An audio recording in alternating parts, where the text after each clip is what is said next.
So hello everyone, कैसे हैं आप सब लोग। I hope each and every one of you is doing absolutely good. My name is doctor Vipin Kumar Sharma और मैं आप सभी लोगों का तहे दिल से स्वागत करता हूं हमारे इस प्यारे से प्लेटफॉर्म फिजिक्स वाला के ऊपर। तो दोस्तों, आपका नीट का जो रिजल्ट है वो अनाउंस होने ही वाला है। एनटीए की तरफ से जो ऑफिशियल डेट आई है नीट का रिजल्ट डिक्लेयर करने के लिए वो है 14 जून। लेकिन जो आपका रिजल्ट है उससे पहले भी आ सकता है, यानी आपको हो सकता है आज भी रिजल्ट देखने को मिल जाए, कल भी रिजल्ट देखने को मिल जाए, अदरवाइज 14 तक तो आपका रिजल्ट आना ही आना है। अब स्टूडेंट्स कहीं ना कहीं थोड़े बहुत कंफ्यूज्ड है about the cut off as well as the decisions that they want to take कि सर हमारे नंबर इतने इतने आ रहे हैं, क्या हमें सच में अगले ड्रॉप लेना चाहिए या हमें किसी और कोर्स में एडमिशन लेना चाहिए, या फिर हम लोगों को रिजल्ट का एक बार इंतजार करना चाहिए, फर्स्ट सेकंड काउंसलिंग का वेट करना चाहिए, या अपनी तैयारी दोबारा स्टार्ट कर देनी चाहिए। इन सारी चीजों के बारे में बहुत कम टाइम में आपको मैं कंप्लीट डिटेल देने वाला हूं, तो एक एक बात को बहुत आराम से बहुत गौर से सुनिएगा और जो भी पॉइंटर्स आपको इंपॉर्टेंट लगे उनको आप चाहें तो नोट भी कर सकते हैं।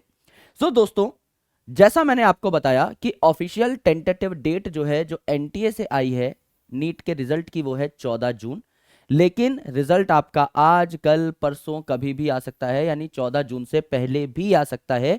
14 जून को तो कंफर्म्ड आपका रिजल्ट आ ही रहा है। अब मेरे दोस्त, ये जो आपका ऑल इंडिया कोटा के थ्रू यानी एआईक्यू के through all India medical seats पे एडमिशन होते हैं, उनकी कट ऑफ की अगर हम बात करें तो जनरल कैटेगरी जो कट ऑफ लेकर बैठेगी इस बार वो होगी लगभग 500 से 525 या 530 नंबर के आसपास, है ना। 525 से 530 नंबर के आसपास। अगर आप बात करें ओबीसी की तो आप यहां पे 10 नंबर कम कर सकते हैं। आप यहां पर अगर 500 लिख के बैठे हैं तो यहां पर आप 490 लिख सकते हैं, एंड यहां पर आप 530 की जगह 520 लिख सकते हैं। जो एससी और एसटी की कट ऑफ होने वाली है वो होने वाली है लगभग मान के चलिए 450 से 460 नंबर के आसपास, और यहां आपको देखने को मिल जाएगी लगभग 400 से 410 नंबर के आसपास। ये हम लोग बेसिकली कह रहे हैं एस्टिमेटेड कट ऑफ। यहां पर अगर आपको सेफ स्कोर पता करना है, सर कितना मेरा स्कोर हो कि मैं निश्चिंत हो जाऊं, तो मेरे दोस्त इसमें 10-10 नंबर थोड़ा सा बढ़ा लीजिएगा सेफ स्कोर, क्योंकि ऐसा होता है कि कट ऑफ ना ये आपकी 15 नंबर ज्यादा भी हो सकती है, 15 नंबर कम भी हो सकती है। सो कट ऑफ जो है 15-20 नंबर ऊपर नीचे हो पाएगी मेरे भाई। हो सकता है आपकी 500 नंबर भी चली जाए, हो सकता है 550 नंबर भी चली जाए, हो सकता है 490 नंबर भी चली जाए, हो सकता है 540 नंबर चली जाए, हो सकता है 480 490 नंबर चली जाए, हो सकता है 430 नंबर चली जाए। So when you talk about a safe score, तो सेफ स्कोर जो है आप इससे 5-7 नंबर ऊपर ही मान के चलिए। यानी कि अगर आप जनरल कैटेगरी स्टूडेंट हैं, मान के चलिए 540 पे आपको गारंटीड एक मेडिकल कॉलेज मिल जाएगा। अगर आप ओबीसी हैं 530 नंबर पे गारंटीड आपको मेडिकल कॉलेज मिल जाएगा। यहां पे भी आप 10-15 नंबर बढ़ा लीजिए, अगर आप 475 के आसपास यानी पौने 500 नंबर स्कोर कर रहे हैं आपको एक मेडिकल कॉलेज मिल जाएगा। यहां पर भी आप 425 के आसपास नंबर स्कोर कर रहे हैं तो आपको एक मेडिकल कॉलेज मिल जाएगा। ये वो नंबर्स हैं जो कि एकदम एग्जैक्टली सेफ स्कोर को इंडिकेट कर रहे हैं। ये आपकी कट ऑफ हो सकती है। हालांकि जब रिजल्ट आएगा तो हमें कॉन्क्रीट क्लैरिटी मिल जाएगी। फिर भी काफी सारे स्टूडेंट्स हैं जो पूछ रहे थे सर एक सेफ स्कोर बता दीजिए जिससे हम डिसीजंस ले पाएं, क्योंकि काफी सारे और भी बेहतरीन कोर्सेज हैं, काफी सारे पैरामेडिकल कोर्सेज हैं, आपका बीएएमएस है, बीएचएमएस है, बीएनवाईएस है। There are a lot of courses. आप रिसर्च में जा सकते हैं, आप किसी और एग्जामिनेशन की तैयारी कर सकते हैं आगे चल के, गवर्नमेंट एग्जामिनेशन की। There are hundreds of things जिसके बारे में आपको अभी पता नहीं है, तो you need to step out. आपको नीट से थोड़ा सा ऊपर जाकर के देखना होगा, तब आपको आइडिया लगेगा कि इस दुनिया में काफी सारी और भी बेहतरीन चीजें एग्जिस्ट करती हैं, और तब जाके आपको क्लैरिटी भी आएगी। राइट तो अगर आपका सपना डॉक्टर बनना ही है, एकदम एमबीबीएस करना ही है, और आप थोड़ा बहुत चूक रहे हैं, 15-20 नंबर से चूक गए, 50 नंबर से चूक गए, और आपको लगता है कि उतना इंप्रूवमेंट आप में हो सकता है, तो आप ड्रॉप ले सकते हैं। और काफी सारे कोर्सेज हैं, आप किसी भी ऑनलाइन कोर्स से ऑफलाइन कोर्स से आराम से अपनी पढ़ाई कर सकते हैं, कोई दिक्कत नहीं। लेकिन मेरे दोस्त, अगर आपको लगता है कि you have given your best shot और फिर भी आप इस कट ऑफ से चूक रहे हैं, तो मेरे दोस्त आपको फिर किसी और करियर ऑप्शन के ऊपर जाना चाहिए। मैं जानता हूं आप बायोलॉजी से बहुत ज्यादा प्यार करते हैं, लेकिन बायोलॉजी में भी ऐसी 100-150 चीजें हैं जो कि आप आगे चल के कर सकते हैं, तो उसके बारे में आप पढ़ना स्टार्ट कर दीजिए और थोड़ा बहुत career options, alternate career options के बारे में आप जानना स्टार्ट कर दीजिए। मैं भी आपकी हेल्प उस केस में कर दूंगा। ऑलराइट, ये आपका डेटा है जहां पर आपको बेसिकली नंबर बता रखे हैं कि आपके कितने कितने नंबर पे कितनी कितनी रैंक्स आएंगी और कौन कौन सा कॉलेज आपको मिल सकता है। तो इससे भी आप एक बार गो थ्रू हो जाइएगा, ऊपर ऊपर से इस इंफॉर्मेशन को देख लीजिएगा। बाकी जो कॉन्क्रीट इंफॉर्मेशन है वो आपको मिल जाएगी कब? 14 तारीख को, जब आपका एग्जैक्ट रिजल्ट आएगा। 14 को मान लीजिए, एक आधा दिन अगर डिले होता है तो 15 को मान लीजिए। हालांकि पहले ही रिजल्ट आता है, हमेशा ऐसा हुआ है कि एनटीए ने 1-2 दिन पहले ही बम फोड़ दिया है, तो जाहिर सी बात है अब आपकी 11 तारीख है अगर आज, तो मान के चलिए आज कल में आपका रिजल्ट आ जाएगा।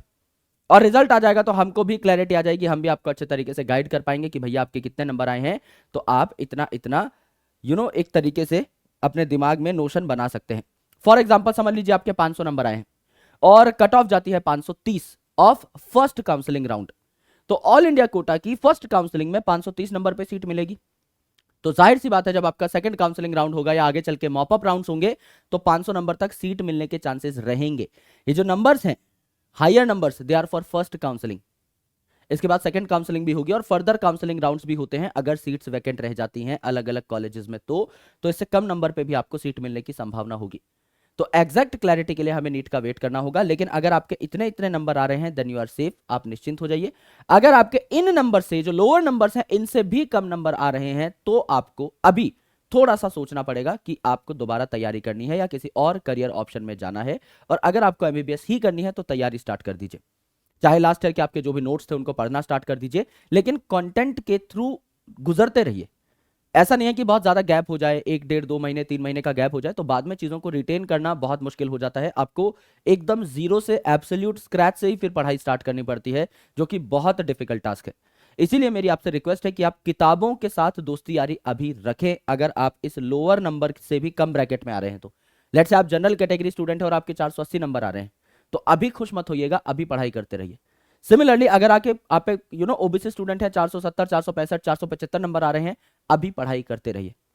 जब तक exactly second round of counselling नहीं हो जाता तब तक पढ़ाई को छोड़ना नहीं है।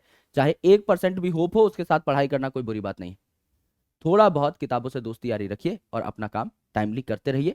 तो ये कुछ आपके सेफ स्कोर थे, ये आपकी एस्टिमेटेड कट ऑफ थी, ये आपकी रिजल्ट की डेट है टेंटेटिव, और ये आपको कुछ डेटा है जिसका आप चाहें तो स्क्रीनशॉट भी ले सकते हैं। एंड ये सारा डेटा आपको हेल्प करेगा at the time of counselling. Counselling के टाइम पर हम भी आपके साथ रहेंगे, हम भी आपको गाइड करेंगे कि कैसे आपको काउंसलिंग प्रोसीजर में पार्टिसिपेट करना है, कैसे आपको कॉलेज की जो प्रायोरिटी लिस्ट है वो फिल करनी है। तो उसमें आपको कोई टेंशन लेने की जरूरत नहीं है। किसी करियर ऑल्टरनेटिव के बारे में अगर आपको जानना हो, I am making a video, अभी मैं थोड़ा सा डेटा तैयार कर रहा हूं, तो मैं भी आपको एक वीडियो दे दूंगा। पर अदर्स से अगर आपको कुछ अलग से भी जानना है मुझसे तो एक बार आप प्लीज मुझसे कनेक्ट कर लीजिएगा या नीचे कमेंट कर दीजिएगा। I will be replying to all your comments. So मिलते हैं आप सभी लोगों से, अपना ख्याल रखिए and best of luck for your NEET result. कैसा भी आए, जैसे भी आपने मेहनत की होगी पूरी साल वैसा आपको रिजल्ट मिल जाएगा, तो कोई टेंशन वाली बात नहीं है। उस रिजल्ट को अपनाओ, एम्ब्रेस करो, एंजॉय करो और फिर लाइफ में आगे बढ़ जाओ। ऑलराइट, तो मैं मिलता हूं आपसे रिजल्ट वाले दिन, और तब तक के लिए अपना ख्याल रखिए, पढ़ाई करते रहिए, मेहनत करते रहिए। जय हिंद, शुक्रिया, बाय।